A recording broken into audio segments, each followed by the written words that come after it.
We should go in for the ugly ones. We the ugliest, we are the best. Are you ugly? Somehow ugly.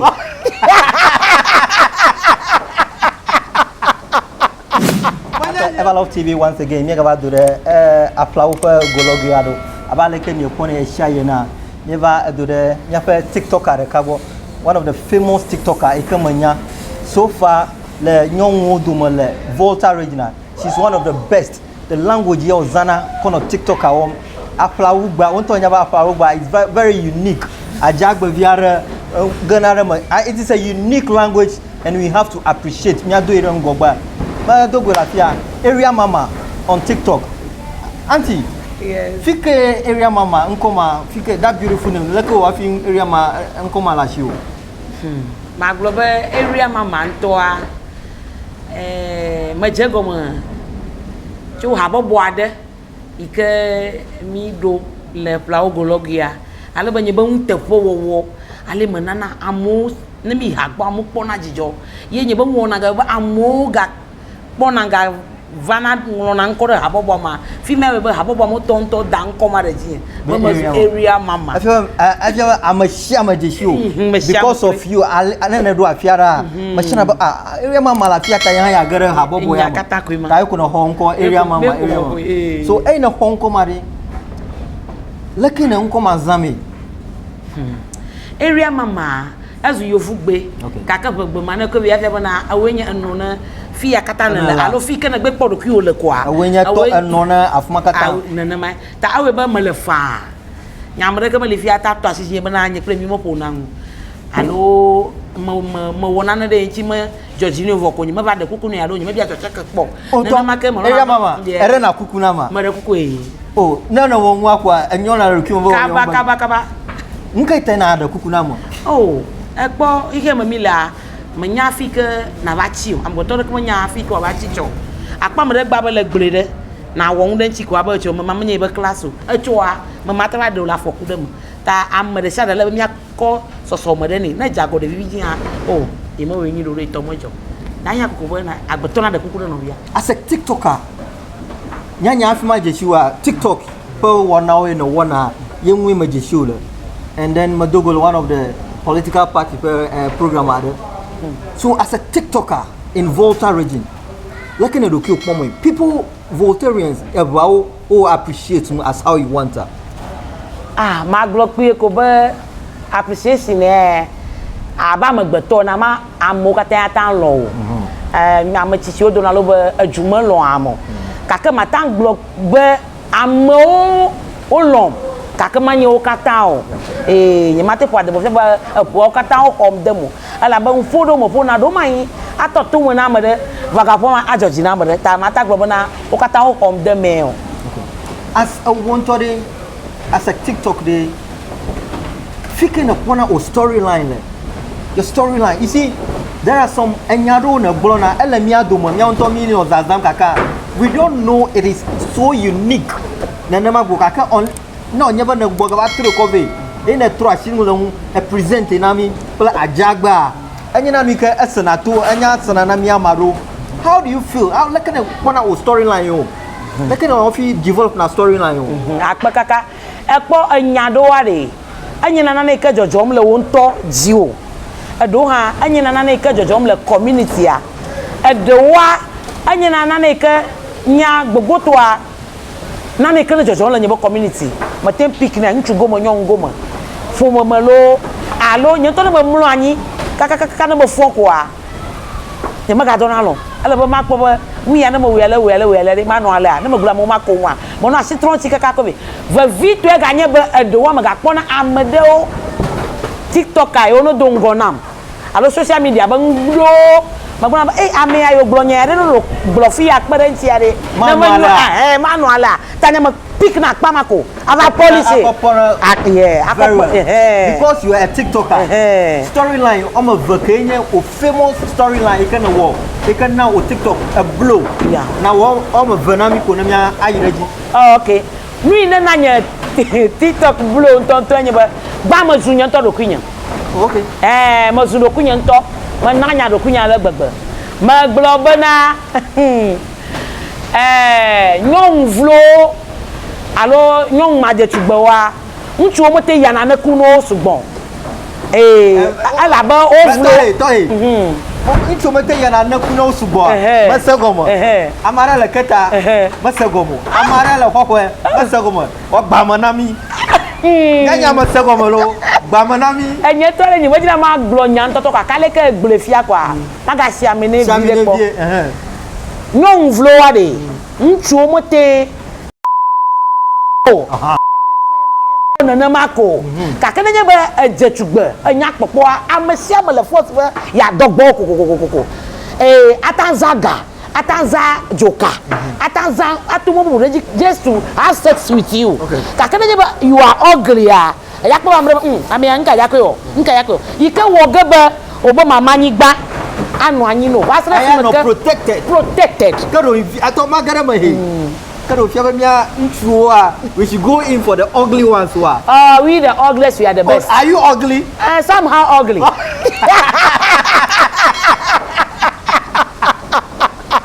manya ye gbule we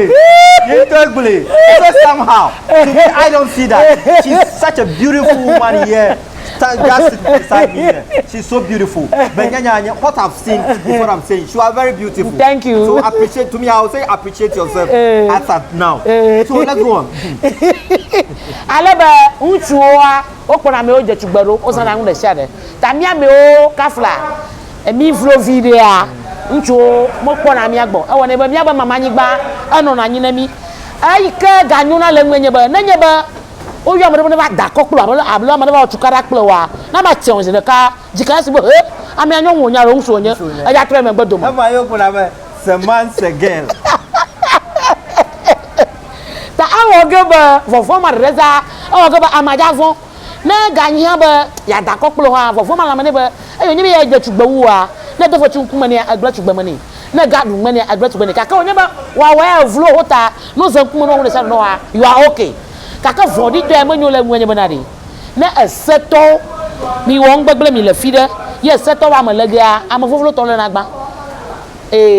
ala bogun aba ame ono vlo a en fofolo ko wona o don mana kpara amajereka na no anyi fine mo na vlo atawu de chikli yako wa ba fi ma fi o da kon tu kon na be seto na zo wa po me na vlo ya bi agba because anya ba me ya ajereka ma ya ti won mo aba be agble be handsomeness and beautifulness so ta we the ugliest miawo buna bana mi wona ngbegbe oh you see eponya am blona eshaibe she is very unique on her way ikanya ba enyaro le miadoma we don't see it as how we see it onanmako ya born in a different way and ewoni alegbegbe enya sena and on top where ayo ajagba koma it was so unique kakama ba aw na trono agbin before wa atra aga blorere ajagba ma neat na miasa but you me agblo in a part of Upclose on TikTok. Do you see yourself as the biggest YouTube TikToker in Volta regional? I can say I see it coming, but not yet. Oh, you can see it coming, but not yet. Not yet. Yeah. TikToker, the biggest in Volta region. Inshallah. And I'm a shama. I don't make a bobe yakporo. Yes. I can makpovado. Makpojoado. You see, and your you accept what you are. Ika maduro ki orejo. Obanka bobodo ki no wa do orejo mena no. Ta jibi abobodo ki. So wa adoreji. On TikTok in Volta region, Upclose, how are you guys collaborating to make the TikTok industry big in Volta region? Amaro TikTok valuable baro. Opona mi wanna collaboration. When you go to Nigeria, sir,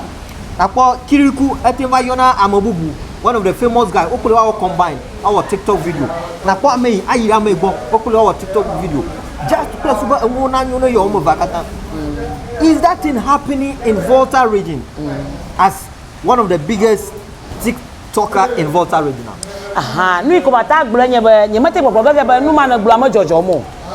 Ala ba amadongo nyemanya lo we vayo. Kakanya gbonya collaboration na course are coming, the course are coming. But the commitment for no anyi we are ko call ma call cho Derrick bo Volta Emperor ma ko cho David Agbota magbo ike mi makpo ya amado okpo modo bomba yo nye yoga so collaboration ya ni makpo hare ko nya ni makpo hare ka feel like you're the first person to bring you on my channel ike makpo what you are doing it is so unique in Volta region make na I do insane and the YouTube in TikTok industry make na do insane ina ko ba ai na gare made nuke wo troll like TikTok call help as individual ba TikTok ni matak grafia ko nya ba for now ba pere mi ka wo mo na me nya ba abala na ma passport ne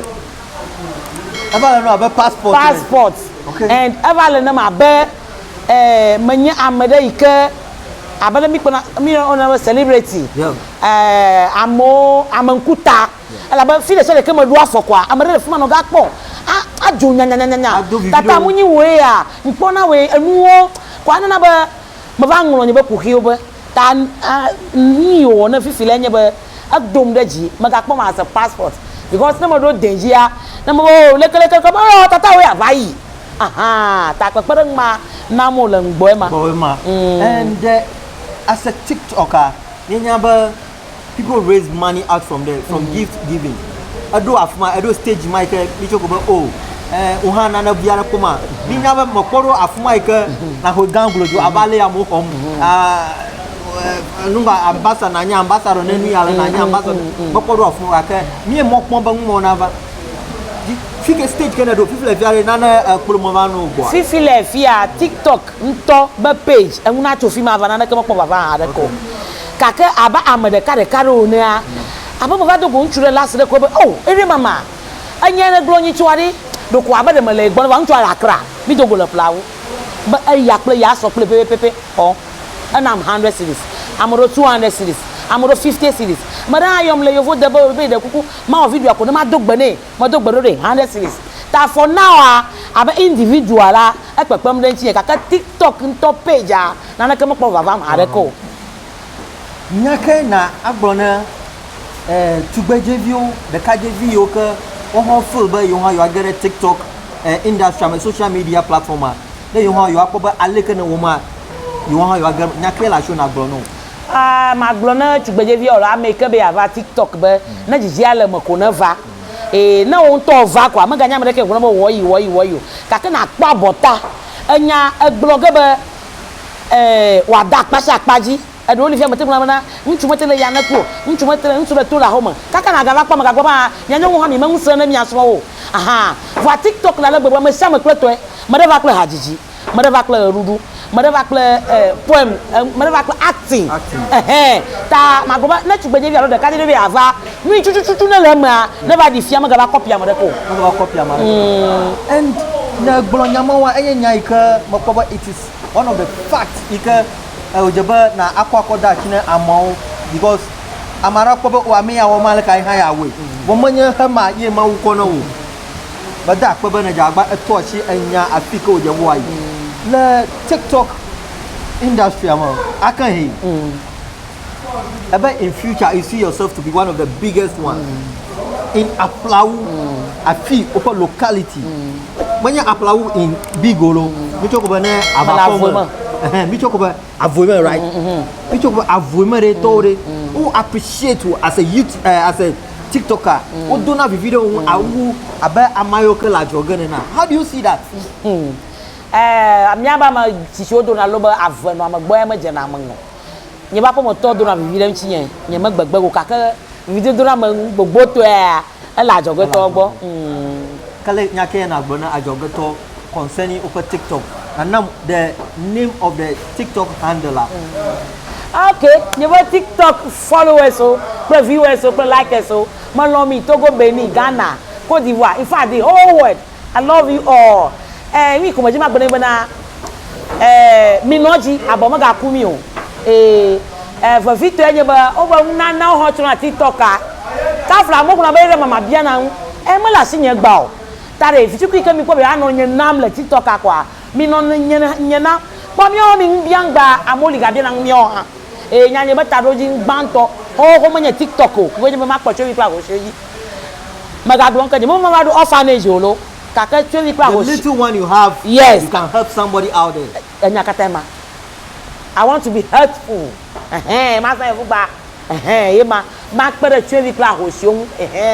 ta na bi kpere nya gba eto nya ma nya ma twe wi kla ho hye lo le nya ni ba kadia wa volo wa na yira mi o ya vo afi mada shilo hun le egba to mo ko ba eya chi se san ti la fla fla fafa la nyela mo ko mo jibe na nam TikTok online omover ya do aja agba ale kan won kwa we na mi magbele ro re ka oji aha after you tell me for this area mama from GH aflau inside Lagos you get it if you don't get it forget about it no one ngola shi atomo jijini adejini you get it ma the school be awale ma the school abi awako alo na duna ale e o mele ya mi nyanke joa me to mi fun ko ba mi o aflaji ple boda joa me mi o na duna donc na me ka bo mo le se o ya iflaji wa la ijoa mo anya ba zu afen alo ma lo want to ba get TikTok mo ta ba le mi fun na mi follow nya no like nya no aji o be crown lion ple to le joa issue amata mi wa fun na mi apaku ajuwu mo to lo apera mi